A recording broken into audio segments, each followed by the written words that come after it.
Yayu! Yayu! Waiti au te varua mai taie. Ora ahuruina po nei to Steeve TEIHOTAATA wharuer ai te ure no pira no te hue atu huahine. I upuar a te ie no te Tahiti eri nei, ai te rai tupu. I te imhana wahina aro Steeve TEIHOTAATA, wha tupu i te ie upuar a, wha hoi te waau tōna teina i te whenua ai a.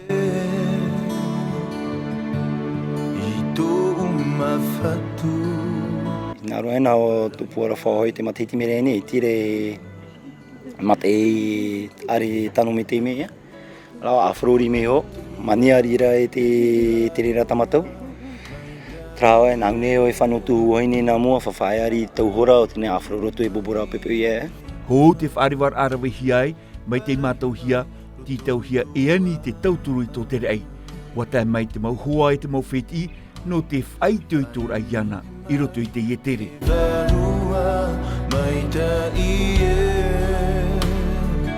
Voilà, si on peut se tenir un coup la main, si t'es une prière.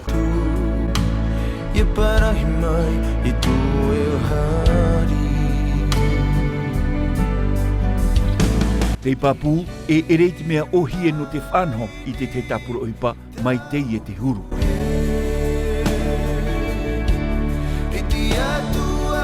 Ce genre de traversée, il y a beaucoup d'autorisations à avoir déjà, déjà des autorités maritimes, de toutes les communes que tu vas traverser. C'était pas évident, c'est pour ça que j'ai tenu à le faire tout seul.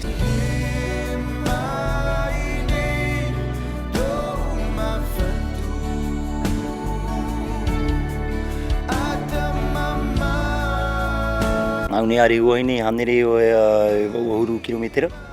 O tina trao e wauhuru kilometera to e na huaine to e bobora. Voilà, na aturi me te o api me o tatara mato tomato tere, te no tu utua whare pato whenua i ati e no mera.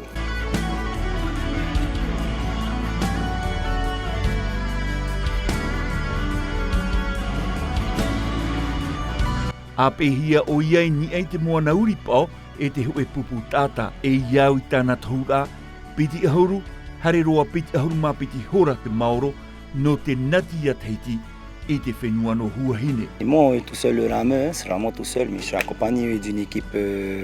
O vauan a te ata hoe, te rara ap e hia vau e te oipuputa ata. Te weira te mau hoa, ho e taute, ho e tuatimu ai, e petit ata tauturu. Wainene te mau mea atoa. Te wha mātāmua te ie atu a mātāmua hane rev au ahuru kilometera. Mei o nei hoe atu i huahine. Te ono a tātou e piti ahuru mā piti hora, te Maoro, iau te huru o te rewa. E ere te mea ohi e mea mania te miti. Te ono a piti ahuru hora o tāpai. Là, ça va être calme, ça va être à peu près 20 heures quoi, de traversée.